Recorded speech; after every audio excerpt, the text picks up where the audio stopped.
Hi guys! Today, I'm not even going to ask you what are we going to do today. I'm going to tell you, we're going to do these cute little gingerbread men. You can make them into ornaments. You could just put them in a bowl. You could put them on a tag. Let's get started.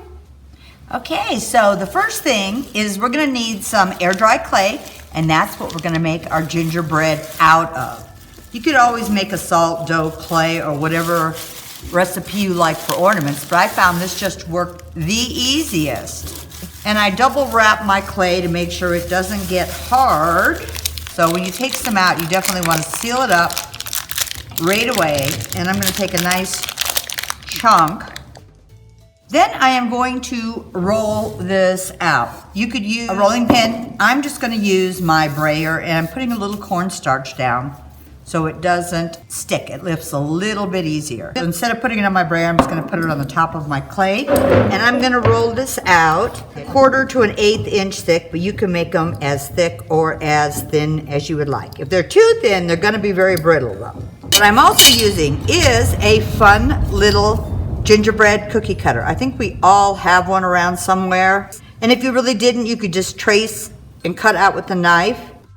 So I'm pressing in, sliding a little back and forth. I'm just going to lift this clay up.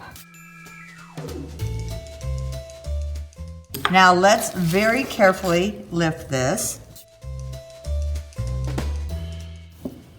Cornstarch on here a little bit more and lay him back down. You can trim all this excess off right now, or when it dries, you can just sand these little edges off, and that works just as well. What I'm gonna do next is put my rickrack border. A very, very fine rickrack, and it doesn't matter what color because I'm going to paint it. And I'm using my Aleene's tacky glue. Put some glue all the way around the border and push this in. I happen to start at the top just so my ends met right there, but it doesn't really matter. You can just overlap, carefully pushing it in, bringing it around. Then I'm going to wipe away some of the excess glue.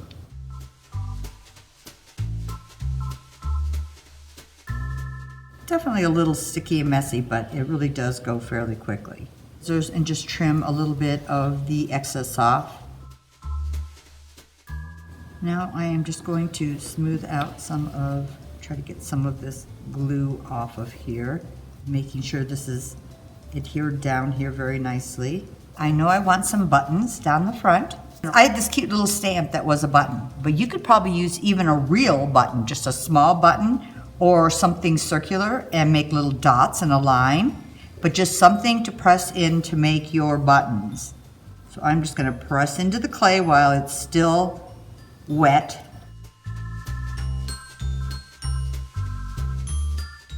I wanted to do a silly little hat on top. Straight line right here where the points are, I just used a fork edge and made some fun lines, but you guys can decide what you like. For the eyes, I thought this worked very well. This is just an X-Acto knife, and then when you take the X-Acto blade out, you can see how you have these little grooves here. So I use that for my eyes. And then I did a mouth. I'm gonna make sure he's not stuck to this mat. And I am just gonna lay him somewhere and let him dry. So when he's dry, you can go around the edges. I had already started sanding. And you wanna be careful, you don't want this to break. So just sand the little ragged edges off the ends. Make sure you just get all your dust and everything off. We are gonna paint him. I'm using 2 colors, layered chocolate from DIY on this, and I'm gonna add some Summer Crush, which is, we have a brown and an orange. I was thinking like a cinnamon look. You could be very creative and use anything. You actually probably could just use cinnamon, but I really wanted to do paint with this. So I'll show you how I am going to do this. I'm gonna get my brush just a little bit wet, and I have 2 brushes here so I can go back and forth. And I am going to get into all this in the edges. I really love working on these thin mounts. They're wonderful for clay. It's a nice flat surface even for your transfers and painting. And then you can just, after you're done, you just use warm water and just wash them off. and they work really, really well. And I love the grid lines in case you needed to have things really straight. You have a visual guide there. Okay, so this is kind of wet and juicy. I'm gonna get this next brush a little bit wet. And I'm just gonna add some Summer Crush, and I can go back and forth till I get the look I like. Just a little bit of orange tint, and I can add a little more brown back to it.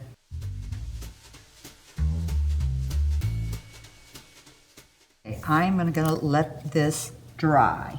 So after this is dry, I'm gonna seal it, and I'm gonna use my DIY liquid patina.